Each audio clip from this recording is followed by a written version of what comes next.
If you've been feeling the call to write a book, it is no accident. Your book is needed in the world, so let's make it happen. I'm Nicola and this is the Unbound Writers Club. Hello, and welcome to the Unbound Writers Club. Today I am here with a solo episode, which I haven't done for a while actually. I'm not sure if I've done one this year at all, because all of the episodes that we have been releasing recently have been conversations between me and one of the authors of the Unbound Press. But I felt really called to do this one because I wanted to share a little bit about the Abundant Author Archetypes, which, if you're asking what the heck are the Abundant Author Archetypes, don't worry, I'm going to fill you in.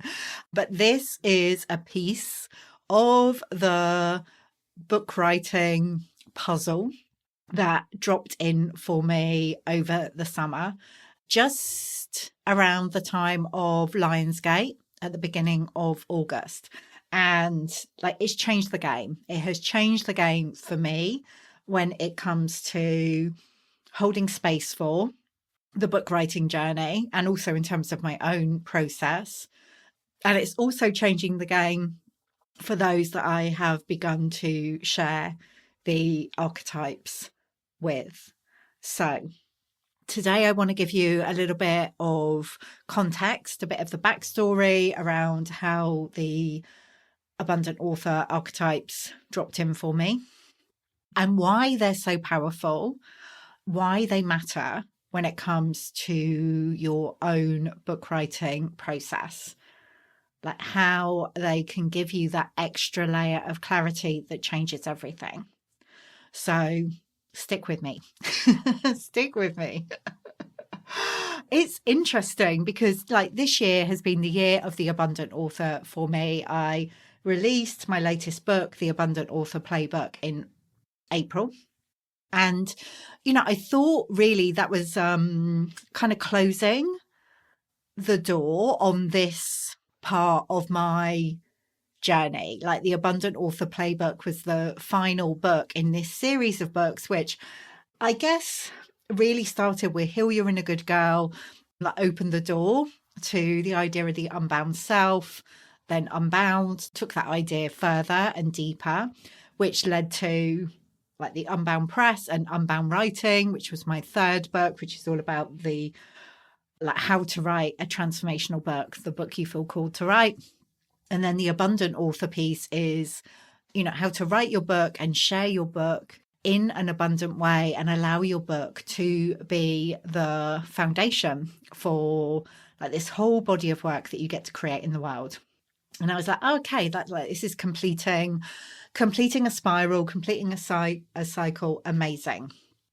But, our books always take us on a journey that often we don't expect. And that is what has happened for me in terms of this idea of the Abundant Author, because I've been talking a lot this year about the idea of stepping into the identity of the abundant author you are here to be, and why that's so important, like the identity piece, the embodiment piece, which is something I talk about in the book, but it's something I'm focusing on more and more, because if we don't have that piece in place, if our book is just like this thought exercise, like this thinking, this place that's coming from thinking rather than kind of feeling and being and knowing that you are here to share this particular message, magic, medicine, and really living that in the world. If you don't have that, it's very likely your words will fall flat. So the identity piece is key, how you are showing up, how you are being. And, there is obviously this overriding idea of the abundant author. But what the archetypes do is to go deeper with that, to bring this extra layer of clarity around what it means to be the abundant author is not going to be the same for every one of us. We get to show up in a different way. And these 7 archetypes give us this framework, this like unique energy signature for each one that will help you not only to show up and write your book in the way that feels most aligned, most natural for you, but will actually influence the type of book that you feel called to write, and how you show up and share the messages, the magic that's coming through for your book, like what you create around it. Anyway, I'm getting ahead of myself. Let me give you the backstory. So I wasn't looking for this kind of extra piece, this extra layer around the Abundant Author, but I have been feeling for much of the year, and to be honest, this is pretty much a continual state. I'm sure you will resonate with this, but I have been feeling that there's this other piece that's been wanting to drop in. No idea what it might be, but you know that feeling when you're on the edge of something. And it was actually when I was away over the summer. I was over in New York City, and then traveled back on the Queen Mary with my mum, which was absolutely amazing to do that ocean voyage. And whilst I was away, one of my mentors, who's actually one of the authors at the Unbound Press, Mariah Freeman, had dropped me a voice note. I have monthly sessions with Mariah. She's amazing. She's like an amazing, I don't know how to describe her, magician, energy worker. Like each session we have, she holds space for this incredible journey where we just tune into whatever wants to come through. She's just amazing. And she sent me a voice note whilst I was away saying that she'd been out for a walk and she'd had this intuitive hit to ask me the question, like whether I'd actually sat with each of the books that we've released so far through the Unbound Press and the different qualities that each one holds. She said, I just felt kind of the nudge to invite you to do that and just to see like all these qualities together and what that might bring. So I received the message, and I was in that kind of post-holiday, when you're settling back in, and I didn't feel called to do that immediately, but I just thought, okay, I'm going to park that over there and I'll come back to it if I do feel called. And it was a couple of weeks later, actually, like I said, around Lionsgate, the first week in August, I was hosting a virtual writing retreat in the Unbound Writers Collective, which is something we do once a quarter, once a season. We'll have 3 days where the intention is to have some more dedicated time for your writing. We have like a couple of group writing sessions every day, and it's just like a really gorgeous container to like show up for your book and to get some really juicy writing done. And I don't know if you remember kind of how the energies were feeling around Lionsgate or the build up to that portal. I mean, we're always in a freaking portal, aren't we? But it felt, I don't know, there was this kind of tenderness that I was aware of. I could really feel, I felt like in a very open place. And a lot of people were experiencing shifts. Some of it felt quite uncomfortable, but it felt really good to be in community that week. And one of the things I felt called to do during one of the writing sessions was this exercise, this process that Mariah had invited me to do. So I looked at the bookshelf behind me in my office where each of the books, I've got a copy of each of the books we've released through the Unbound Press. And I went through each one and just wrote down one word that for me symbolized the quality of that book. So I've got the words in front of me here, and there's words like freedom, transformation, embodiment, de-armoring, warrior, connection, mothering, brilliance, magic, sisterhood, priestess. Like it goes on and on and on. And what I could see as I wrote down these words, they are all like facets of the divine feminine, the wild feminine. And it's just so powerful to see all of those words, all of those qualities together. But I was like, okay, but what like, it felt powerful to do, but it's like, okay, what do I feel called to do with these qualities, to do with these words? And out of curiosity, I thought I'm going to put them all into ChatGPT. I love playing with chat. Like, I like co-creating with chat. And I thought I'm just going to give in all of these words, like, say like what I'd done with this exercise and just see like, what do you notice? What do you come up with? And it reflected back to me that it's like the books that we're releasing through the Unbound Press is like this amazing library of the divine feminine, of the wild feminine, that I am the library keeper, which I love because I always loved libraries when I was a little girl. So it was like a dream come true. But it also talked about these 3 core themes that were coming through with these qualities. And I should have got, I don't know if I can find, I was trying to find the actual chat where this all came through and I can't. But it was something like kind of like embodiment, and the earth was one of the themes that was coming through, like rebellion was one of the other themes that was coming through. And one of the other ones was like, the magical and mystical. Those were the kind of themes that were coming through from memory. Again, I just sat with it. I was like, okay, I didn't feel called to do anything at that stage, but it was a really interesting exercise to do. And it was only a few days later, I was out for a walk and I was like just musing on those 3 core themes and just thought, I wonder if there are particular archetypes that relate to like patterns of energy that relate to not just these books, but each of the authors that we've worked with in the Unbound community. So I asked the question of chat. I was like, if we were going to have like 7 archetypes, maybe 2 for each of these themes and 1 like wild card, what would they be? And just started playing with the ideas and went through a number of iterations of chat coming up with some ideas, me playing with them. I then actually asked chat to look at the descriptions of all of the Unbound Press books, so that like to really kind of deepen like the knowing of what each of these books are, to go deeper with it rather than just kind of one quality. It's like, okay, if you take all of this, then what comes through?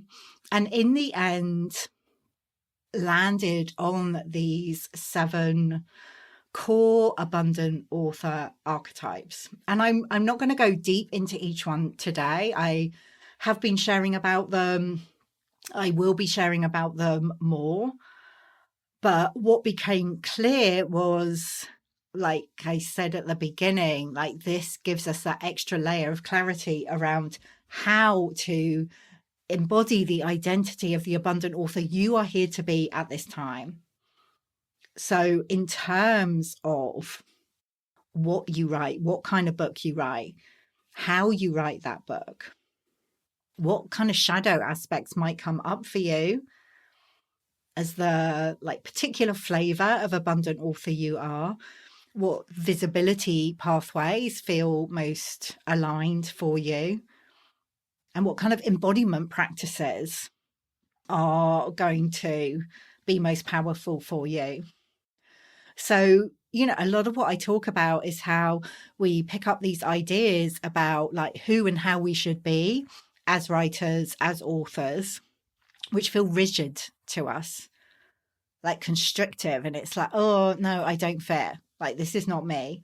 So we end up feeling not good enough, not disciplined enough, not consistent enough, not academic enough, like too waffly, too self-indulgent, too ranty, too mystical, too woo-woo, too out there. But when we tune in to the particular abundant author archetype, like our core archetype, then like everything starts to make sense. It's like, oh, I can see why I felt called to this. I can see why I felt called to write this particular kind of book. I can see why I feel called to create in this particular way. You know, as an example, one of the Abundant Author Archetypes is the rebel, the sacred rebel. And if the sacred rebel is your core archetype, then you are going to be feeling called to write a book that is, you know, more of a manifesto. It's going to be a call to arms, like an uprising. Very much it could be based on your own personal experience. But yeah, like I said call to arms. I don't know if it's call to arms, but like a rallying call. That's the kind of book that you're going to feel called to. But very often when I've been having conversation, like before I was even aware of these archetypes consciously, like the women who feel called to write these kind of books can very often have fear around, oh, but I don't know if I'm being too ranty, I'm being too much. You know, it's that fear of being labeled as like an angry woman, as negative. And it's that actually, no, you're just embodying the rebel. Like, this is the piece you're here to bring. Whereas when we look at the oracle, which is another one of the abundant author archetypes, the oracle is very often kind of channeling and downloading messages, like a more mystical messages. And it could be a combination of both words, it could be poetry, could be artwork, but there's very much that vibe of, like you say, the mystical, the magical, like channeling what wants to come through. And again, there can be judgment there. It's like, oh, I don't know if this makes sense. Will other people get it? Like, this feels a bit out there. I very often have conversations with women who are feeling called to write these kind of books. And it's like, oh, I know this sounds really weird, but like, this is what I'm feeling called to. It's like, no, this is it. Like, be the oracle, really allow yourself to be in that energy, to show up and embody that identity. So you can see how knowing what your core archetype is, like, just helps everything to start making sense. It's like, oh, okay, this is why I feel called. And like, these aren't static. One of the things that I'm realizing is, like, we will have all of these archetypes within us, but one will step forward as our core archetype, you know, at a particular time for a particular book. And also, like, there will be supporting archetypes as well. Usually a couple will step forward to kind of support the core archetype. So maybe you are the story weaver, where you're really sharing your message, your magic through the form of storytelling, which could be fiction or non-fiction, like based on your own experience. But the alchemist is stepping forward to support you in that. So that really would be like harnessing the power of your own experiences, particularly the challenges you've moved through, to create a really compelling story. And maybe the cyclical creatrix, which is another one of the archetypes, is stepping forward to support you, like really allowing you to craft your story, to weave your story in a way where you are like allowing your cyclical nature as well, and maybe writing about that. So it's so interesting how these archetypes are like a mirror of who you naturally are as a writer, and also a map for how to move forward in a way that feels aligned rather than forced. When you know your archetype, your core archetype, it can unlock this ease and flow in your writing practice, like clarity on how to connect with your readers, and permission to write your book in your own way, not following someone else's formula. Like, this has the potential to completely transform your relationship with your book. Like, rather than being in this place of judgment or, oh, I should be doing it more like this. It's like, no, this is who you are. This is who you're here to be. Like, they show you where your potency and your magnetism lies, and you get to go all in on that. So like I said, I'm not going to go through each of the 7 archetypes today, but I wanted to introduce you to them. I wanted you to know that they're there. They're here to support us. It's definitely going to be a big piece of my work moving forwards. We're already using them in the Abundant Author portal, which is the new container that I'm holding space for at the moment, which is designed to take you on this journey to not just write, but to publish your book over 12 months. And like with your Abundant Author archetype supporting you, like that is so, so doable. And of course, I will be sharing about them in other ways. I feel like this might be another book. I thought that this chapter was closed, but oh no. And if you're curious to discover your own Abundant Author archetype, I've created this free assessment for you. It only takes a few minutes and you'll get really detailed results that show you your unique pathway as an abundant author. So to access that, you want to go to nicolahumber.com/archetype-assessment. I'll put the link in the show notes for you. It's actually a custom chat GPT, and one of my other mentors, Polly Lavarello, I sent it to her to have a play with, and she was like, oh my goddess, this is like the the best custom chat GPT that I have come across. Like, you know, it goes deep, but it will let you know what your core archetype is and also your supporting archetypes, and also kind of ways, like insights that can help you to move forwards. And just know, you know, as we're closing out this episode, no archetype is better than another. Like each one holds a different kind of brilliance. So it can help when we have like comparisonitis as well. We're comparing ourselves to others, knowing like what your archetype is. It's like, okay, this is my piece. I don't have to be all the things. I don't have to be like she is over there, or, you know, they're like over there. It's like, no, this is, you know, we get to be in our lane, like in our genius. Fantastic. So exciting to share this with you. Exciting to see what they lead to. If you've got any questions, let me know. When you do your assessment, definitely let me know what's your core archetype. I am so fascinated. And here's to being the unique flavor of abundant author you are here to be. I will see you again soon, or connect with you again soon for another episode of the Unbound Writers Club podcast.